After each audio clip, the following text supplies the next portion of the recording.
Jenius Medis. Sebelum lanjut, bagi yang belum subscribe Cafe Novel, silahkan subscribe dan aktifkan lonceng notifikasi supaya tidak ketinggalan update terbaru dari kami. Jangan lupa juga tinggalkan like, komen dan share video ke medsos yang sahabat punya. Oke lanjut. Bab 2445-2447, Dong. Saat tubuhnya mendarat, ia pun memperlihatkan bentuk aslinya. Itu adalah seekor musang. Itu benar-benar klan iblis. Murid Ye Tianan dan yang lainnya menyusut, yang cukup mengejutkan. Di dunia seni bela diri saat ini, klan iblis telah lama menghilang, dan jarang berpindah keluar. Kecuali yang kuat memiliki pengalaman yang kaya, kebanyakan dari mereka tidak akan pernah melihat monster itu seumur hidupnya, jadi mereka hanya bisa mendengarkan legenda monster itu. Ye Tianan dan mereka pernah melihat monster sebelumnya, tetapi mereka semua adalah monster yang tidak berbentuk. Ini pertama kalinya melihat monster seperti Sajue Qiyu Lao. 3 tuan kecil. Qiyu sangat terkejut sehingga dia tidak menyangka Jericho Lee akan memulainya begitu saja tanpa ragu-ragu. Apakah pria ini tidak takut dengan pengaruh klan iblis? Selain itu, dari hasil tembakan pedang Jericho Lee, Sajue langsung dipukul kembali ke bentuk aslinya, yang menunjukkan bahwa kekuatan Jericho Lee sungguh luar biasa.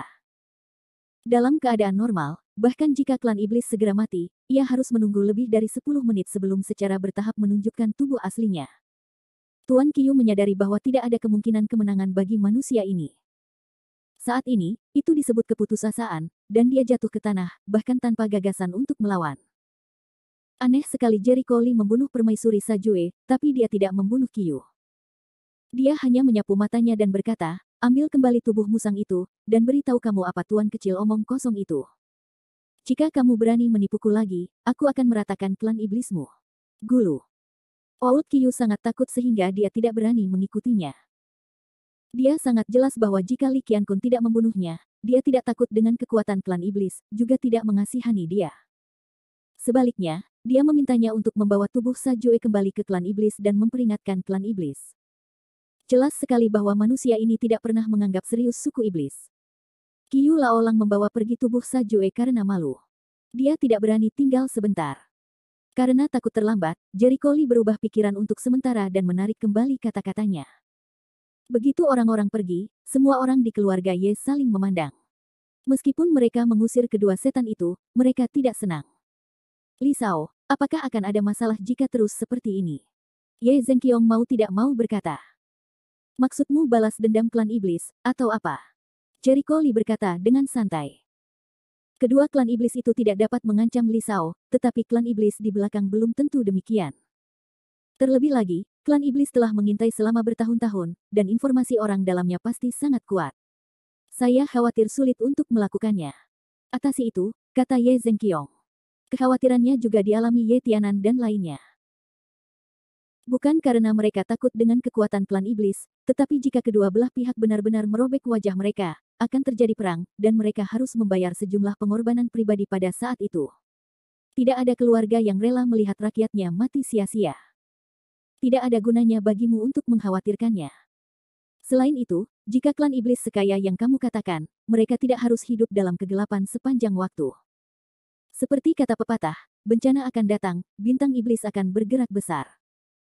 Jika bukan karena situasi berbahaya, di mana mereka akan melompat keluar. Dia juga mengaku sebagai keturunan Protoss. Jika Anda benar-benar ingin mengkhawatirkan keselamatan keluarga Anda dapat menyebarkan beritanya pada saat itu, beberapa orang ingin mengupas kulit iblis-iblis ini. Bagaimanapun, jiwa dan daging iblis adalah bahan budidaya. Jericho Lee memasang ekspresi olok-olok di sekitar mulutnya. Dia memahami kekhawatiran masyarakat. Bagaimanapun, mereka membawa seluruh keluarga, jadi kita harus berhati-hati dalam mengambil keputusan.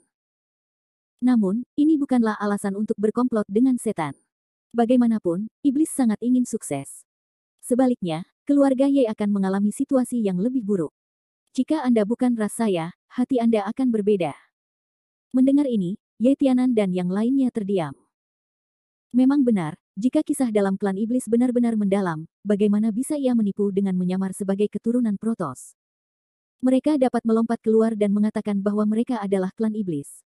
Adapun apakah seseorang akan menghadapinya, selama mereka memiliki kekuatan yang cukup, mereka perlu takut. Jelas sekali bahwa informasi orang dalam dari klan iblis tidak begitu kuat, setidaknya lebih buruk daripada Teran. Selain itu, karena Teran bisa mendominasi dunia seni bela diri, ada alasannya. Di antara kelompok besar umat manusia, ada banyak sekali umat manusia yang kuat. Hanya ada 20 pembangkit tenaga listrik semi-abadi di daftar Dewa Perang, tidak termasuk mereka yang telah menghilang, tetapi juga pembangkit tenaga listrik Dewa Perang yang baru. Sebenarnya, umat manusia jauh lebih baik daripada iblis. Mereka tidak perlu takut sama sekali pada setan. Ketika Jericho Lee melihat bahwa mereka sepertinya mengerti, dia tersenyum dingin, "Sudahkah kamu menemukan jawabannya? Jangan menakut-nakuti dirimu sendiri kapanpun. Klan iblis sangat baik hati membiarkan mereka pergi sebelum aku menyelesaikannya." Itu benar. Hanya 2 klan iblis. Sebaiknya bayar sendiri. Dan surat nikah. Siapa yang tahu bagaimana mereka memaksa Ye Ziyun untuk menandatanganinya? Mungkin orang paling misterius di reruntuhan Sungai Lohei adalah klan iblis. Mereka hanya menyanyikan lagu obo ketika mereka tertegun, mereka juga merasa itu sangat mungkin.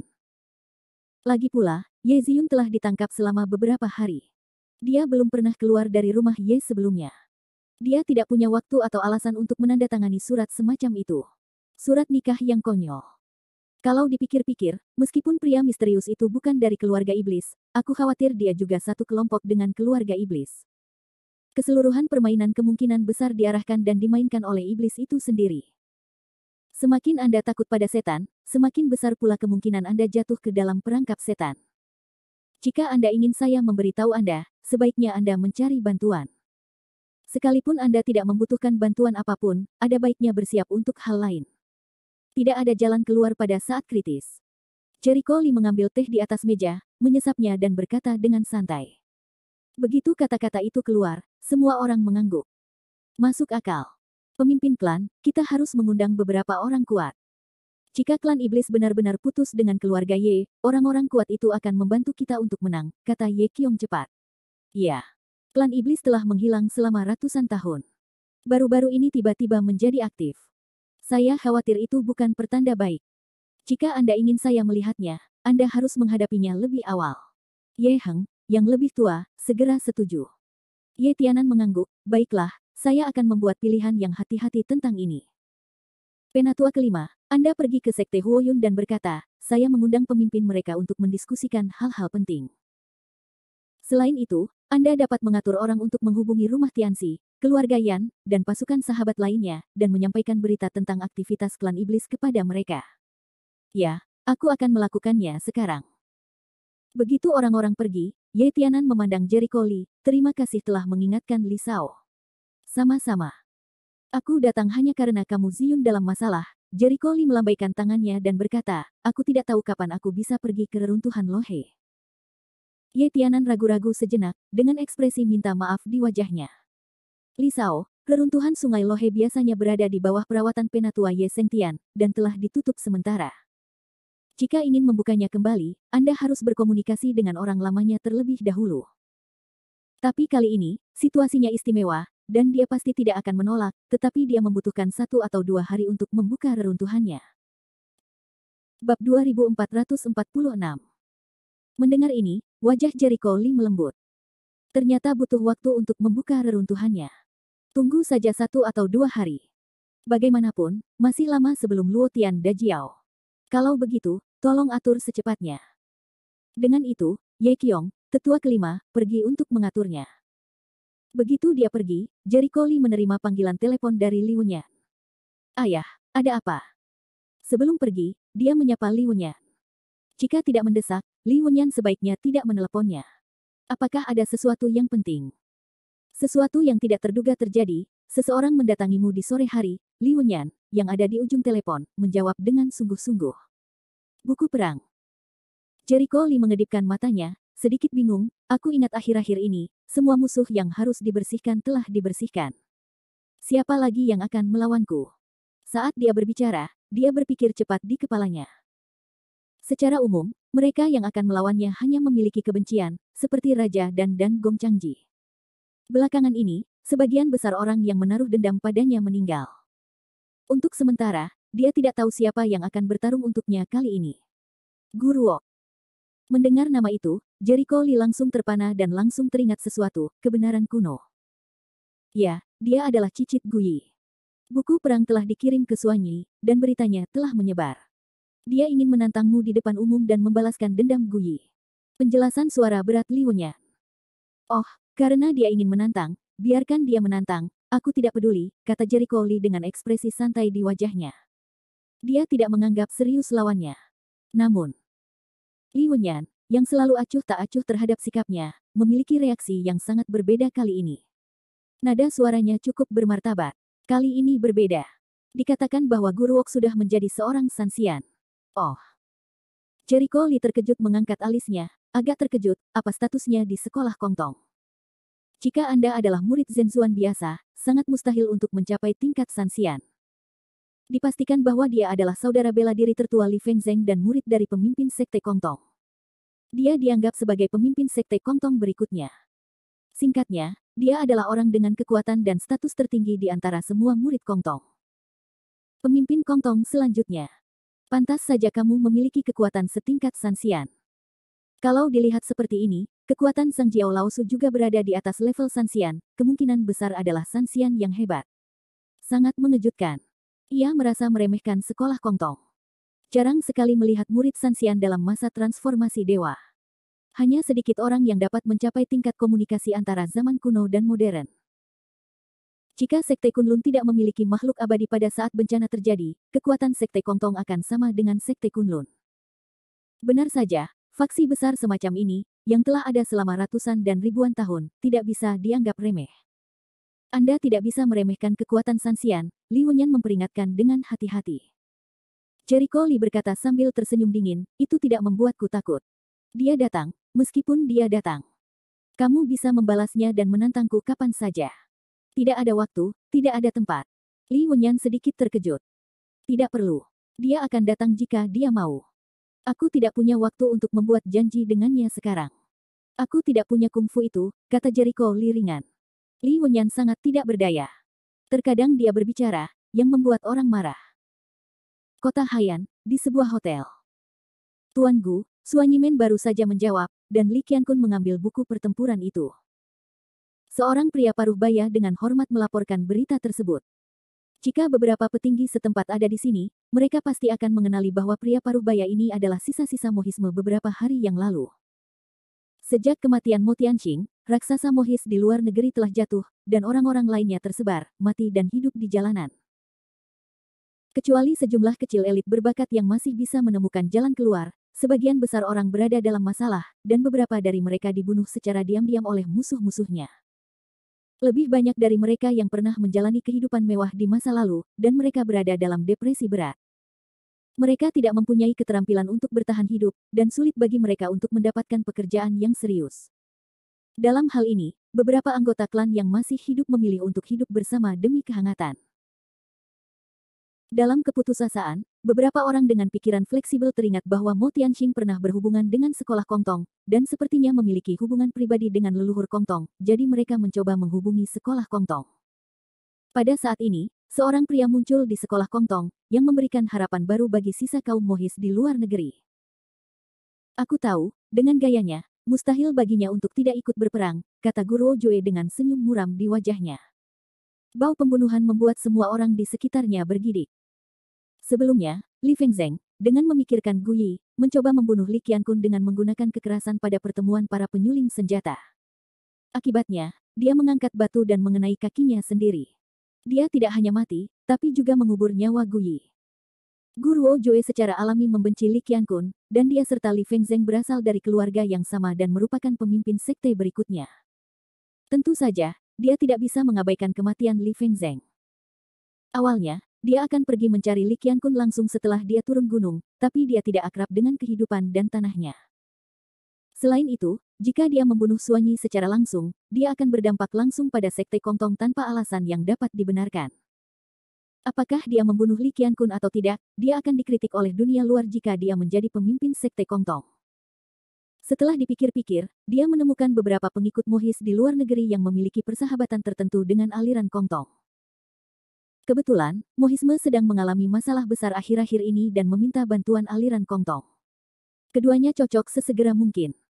Guruok berpikir ini adalah kesempatan bagus untuk memanfaatkannya, dan tentu saja dia tidak menolak sanjungan mohisme. Dia bertarung melawan Li Qiankun atas namanya sendiri. Dengan cara ini, sekolah Kongtong tidak akan terpengaruh oleh keberhasilan atau kegagalan. Ini adalah pilihan terbaik untuk menyelesaikan keluhan pribadi. Di mana dan kapan? Guru Gue bertanya perlahan. Saat dia membunuh Li Qiankun, dia akan menjadi terkenal. Pada saat itu, para tetua klan yang memiliki keluhan terhadapnya dan memiliki pendapat yang berlawanan harus tutup mulut. Dia bisa menjadi pemimpin sekte Kongtong, satu orang di bawah 10.000 orang di atas. Mo Chang dia membungkuk sedikit dan menjawab dengan hormat, Suanyi hanya mengatakan bahwa jika Tuan Gu ingin menantang Li Qiankun, dia dapat menemukannya kapan saja, dan tidak ada waktu dan tempat tertentu. Mata Guru Ojue tiba-tiba memancarkan warna dingin. Artinya aku tidak layak menjadi lawannya. Bagus, bagus. Itu benar-benar dia. Dia sombong seperti rumor yang beredar. Dia tidak bodoh, jawaban Suanyi Men jelas-jelas membencinya, atau penuh penghinaan terhadap penantangnya. Bab 2447. Dalam keadaan normal, ketika kedua belah pihak bertempur dalam pertempuran yang menentukan, mereka akan menyepakati waktu dan tempat, dan merupakan hal yang normal untuk mempersiapkannya selama 3 atau 5 bulan. Selama periode ini, kedua belah pihak saling membangun momentum atau melakukan terobosan sementara untuk meningkatkan peluang menang. Namun sekarang, jawaban Li Qiankun sama sekali tidak memperhatikannya.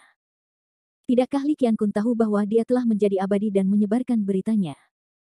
Tahukah Anda, dia juga anggota daftar Dewa Perang, peringkat pertama dalam daftar Dewa Perang. Cunyuk Xiong pernah ditindas olehnya, tapi dia menghilang selama bertahun-tahun. Banyak orang telah melupakan ketakutan bahwa dia hanya pantas mendapatkannya. Kini, dia muncul lagi. Begitu berita ini menyebar, banyak orang kuat akan mengingat prestasinya dan takut padanya. Li Qiankun tidak mengerti bahwa membiarkan Guru Oce mendatanginya kapan saja sama saja dengan melemparkan dirinya ke rak api. Guru Ok curiga Li Qiankun tidak hanya tidak memperhatikannya, tapi juga tidak peduli sama sekali. Dia merasa Li Qiankun cuek dan sombong. Dia sama sekali tidak tahu bahwa dia kuat. Sepertinya aku sudah lama menghilang hingga dunia melupakan keberadaanku. Setelah masuk dalam daftar Dewa Perang No.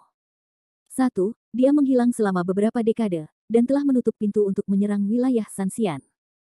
Akhirnya, ia berhasil menerobos celah tersebut dalam waktu dekat. Dalam beberapa dekade terakhir, situasinya telah berubah secara dramatis, yang bukan lagi zamannya. Ketika saya memikirkan tahun-tahun aktifnya, selama orang-orang yang pernah mendengar ketenarannya, mereka semua mendengar bahwa suara dan warna kulitnya telah berubah, dan musuh-musuhnya telah mundur. Sekarang seorang pemuda, begitu membencinya, bagaimana caranya agar dia tidak marah? Guru Oce melihat bayangan di matanya, lalu dia bersenandung dingin, segera selidiki keberadaan Li Qiankun, lebih cepat lebih baik. Selain itu, atas namaku, sebarkan beritanya. Aku ingin memberitahu mereka siapa sebenarnya kuat. Ya, aku akan melakukannya sekarang. Mo Chang tidak berani mengendur. Apakah dia bisa menyerah kali ini tergantung pada kinerja Guru Gue. Tentu saja, dia berharap Guru Ok bisa membunuh Li Qiankun, atau selama anak itu masih ada dalam 1 hari, mereka tidak akan pernah menyerah. Saat dia berbalik, kelopak mata Mo Chang yang terkulai menunjukkan jejak konspirasi. Faktanya, setelah jamuan makan malam itu selesai, berita tersebut telah diblokir oleh pimpinan semua pihak, dan hanya sedikit berita yang beredar, terutama berita bahwa Li Qiankun menjadi dewa alkemis. Dunia luar tidak tahu apa-apa tentang hal itu. Mo Chang dia sangat jelas. Jika dia memberitahu Guru Cui berita itu, Guru Cui mungkin akan melemparkan cakar tikus ke cakar iblis, atau kembali berperang, jadi dia menyembunyikannya. Sekarang saya hanya berharap Guru Cui benar-benar dapat membunuh Li Qiankun. Berita bahwa pemimpin sekte Kongtong berikutnya, Guru Cui, akan melawan Li Qiankun, segera menyebar. Dunia luar sekali lagi menimbulkan sensasi, bertanya-tanya apakah sudah waktunya menyaksikan kebangkitan Li Qiankun. Orang-orang yang mempunyai informasi tentang kekuatan Guru Ok terkejut satu demi satu. Sanxian. Perang ini belum juga tiba, sudah menarik perhatian semua pihak, terutama mereka yang ingin menantang Li Qiankun akhir-akhir ini. Hai keluarga. Jericho Li tinggal di rumah Ye sepanjang hari, menunggu kabar. Segera, Ye Tianan menyampaikan kembali berita yang sangat tidak terduga kepadanya. Wilayah klan iblis ditemukan di samping reruntuhan Sungai Luo. Jericho Li terkejut. Itu benar.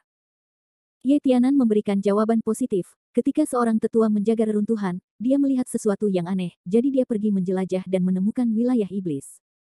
Bagaimana dengan yang lainnya? Saya pergi menjelajah, tapi saya belum kembali.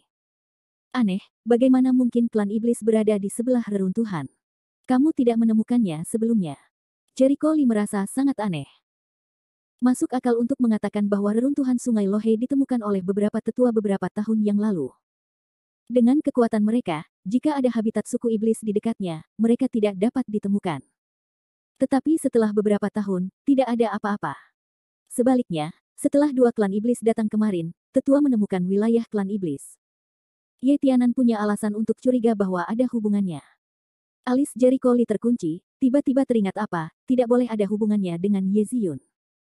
Ye Tianan Azeng, orang misterius. Klan iblis tidak muncul lama atau terlambat, tetapi baru muncul pada saat ini. Ye Ziyun diculik lagi dan menandatangani kontrak pernikahan yang tidak bisa dijelaskan. Saya curiga pria misterius itu mungkin iblis. Jericho Lee menganalisis. Ye Tianan mengangguk, ini bukannya tidak masuk akal. Jika orang misterius itu adalah keluarga iblis, masuk akal untuk menculik Ye Ziyun, memaksa Ye Ziyun menandatangani surat nikah, lalu meminta Sa Jue dan Qiu Laolai untuk mengirimkan surat nikah dan menyanyikan duet. Satu-satunya hal yang tidak bisa dijelaskan adalah mengapa klan iblis ingin Ye Ziyun menandatangani akta nikah. Masuk akal untuk mengatakan bahwa kandang suku iblis bertunas, dan air sumur umat manusia tidak menyerbu sungai. Apakah Ye Ziyun memiliki rahasia yang dipedulikan oleh klan iblis? Terlepas dari hal ini untuk saat ini, Penatua Tai telah menemukan sesuatu yang baru, kata Ye Tianan tiba-tiba.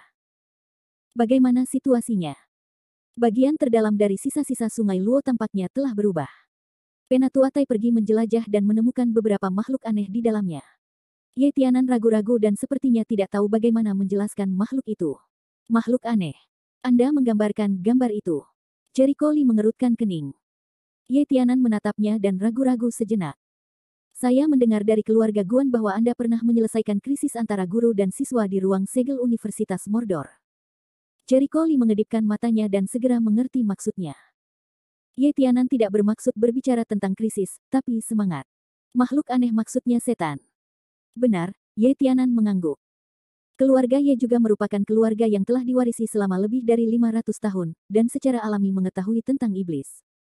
Monster yang tidak dapat dibunuh itu sangat sulit untuk dihadapi dan tidak dapat dilenyapkan.